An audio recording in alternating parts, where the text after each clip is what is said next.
UIDAI এর বিরাট সিদ্ধান্ত, নতুন আধার অ্যাপ নভেম্বর মাসে আসতে চলেছে। ইউআইডিএআই এর এই সিদ্ধান্তে সাধারণ মানুষের হয়রানি অনেকটাই কমবে বলে মনে করছেন। বর্তমানে মাই আধার পোর্টালের মাধ্যমে ডকুমেন্ট আপডেট, এমনকি অ্যাড্রেস আপডেট করা হয় শুধুমাত্র, সেটাও আবার বাবার নাম অনেকদিন থেকেই করা যাচ্ছে না। তবে নাম, বয়স ইত্যাদি আধার কার্ডের সংশোধন করার জন্য আর আপনাকে আধার সেন্টার বা পোস্ট অফিসে দৌড়গোড়ায় ঘুরে বলতে হবে না। এবার আপনি আপনার হাতের স্মার্টফোনটি দিয়েই সামান্য একটি অ্যাপস নিয়ে মোবাইল থেকেই করতে পারবেন আধার কার্ডের নাম, বয়স ইত্যাদি সংশোধন। এমনই আমি একটি প্রতিবেদন আপনাদের সামনে তুলে ধরছি, ভিডিওটি শেষ পর্যন্ত দেখুন। আর এই চ্যানেলটিতে নতুন হয়ে থাকলে চ্যানেলটিকে অবশ্যই সাবস্ক্রাইব করে রাখবেন আর পাশে থাকা বেল আইকনটি অল করে দেবেন, যাতে পরবর্তী নতুন ভিডিও নোটিফিকেশন পেয়ে যান। আর যারা এই চ্যানেলটিকে সাবস্ক্রাইব করে রেখেছেন তাদেরকে অসংখ্য ধন্যবাদ। তাহলে চলুন আজকের ভিডিওটি শুরু করা যাক। দেখুন প্রতিবেদনে কি বলা হয়েছে। ঘরেই পরিষেবা আসছে আধার অ্যাপ, নাম, ঠিকানা, জন্ম তারিখ, ফোন নম্বর বদল এক ক্লিকেই, নিজের হাতের স্মার্টফোনটি দিয়ে। এর জন্য আপনাকে কোনো আধার সেন্টারে বা পোস্ট অফিসে যেতে হবে না, কাউকেও আপনাকে কোনো খোসামদিও করতে হবে না। প্রতিবেদনটি একটি উদাহরণ দিয়ে শুরু করা হচ্ছে। আধার কার্ডে সংশোধন করাবেন, তাই সকাল সকাল খড়দহ পোস্ট অফিসে লাইন দিয়েছিলেন প্রবাল মিত্র। নাম পরিবর্তিত হবে তার। ততক্ষণে সামনে অন্তত 70 জন ব্যবসা গরমে গলদ ঘর্ম সর্পির লাইন।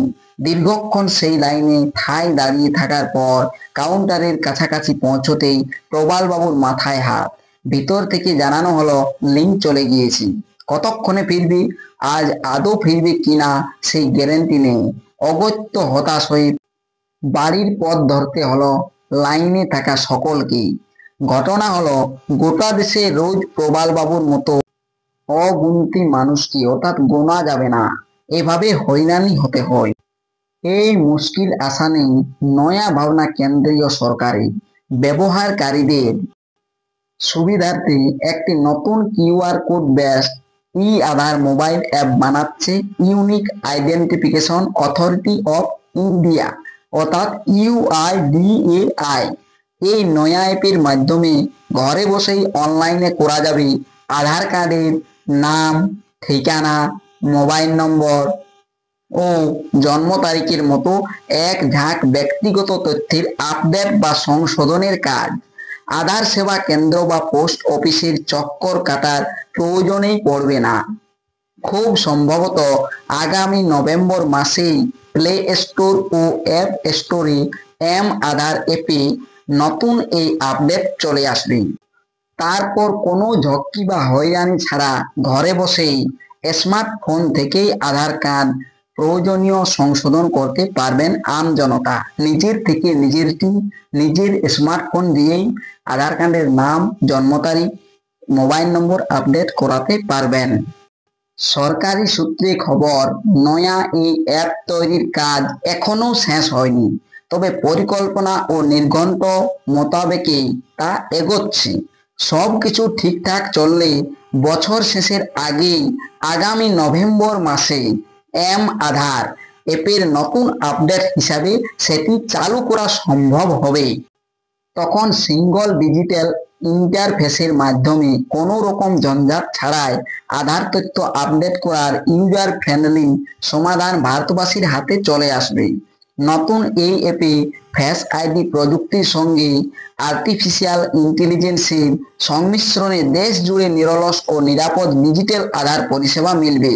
সরকারি সূত্রে আরও জানানো হচ্ছে, নভেম্বর মাস থেকে শুধুমাত্র আঙুলের ছাপ বা চোখের তারার স্ক্যানের মতো বায়োমেট্রিক অথেন্টিকেশনের কাজে এনরোলমেন্ট সেন্টারগুলিতে ব্যক্তিগতভাবে উপস্থিত হতে হবে, অর্থাৎ বায়োমেট্রিক আপডেটের ক্ষেত্রে আধার সেন্টারে যেতে হবে। আধার কর্তৃপক্ষের এই নয়া পদক্ষেপে আপডেটের প্রক্রিয়ায় সরলীকরণ আসবে, বাড়বে আধার আপডেটের গতি। নয়া এই সিস্টেম ব্যবহারকারী সম্পর্কে তথ্য সংগ্রহ করবে সরকারের ডেটাবেস থেকে। Birth certificate, pan, passport, driving licence, ration card, 100 দিনের কাজের জব কার্ড সংক্রান্ত তথ্যের মাধ্যমে ভেরিফিকেশন করা যাবে। ঠিকানা ভেরিফিকেশনের জন্য বিদ্যুতের বিলের মতো নথি থাকবে, কিউআর কোড ভেরিফিকেশনের তথ্য। তাহলে বুঝতে পারলেন যে নভেম্বর মাসে একটি আমার আধার অ্যাপ চালু হবে, যেই অ্যাপের মাধ্যমে আপনারা নিজের জন্ম তারিখ, নাম সংশোধন করতে পারবেন। যেতে হবে না পোস্ট অফিস বা আধার সেবা কেন্দ্র। ভিডিও যদি ভালো লেগে থাকে তাহলে অবশ্যই লাইক, কমেন্ট এমনকি বন্ধুদেরকে শেয়ার করবেন।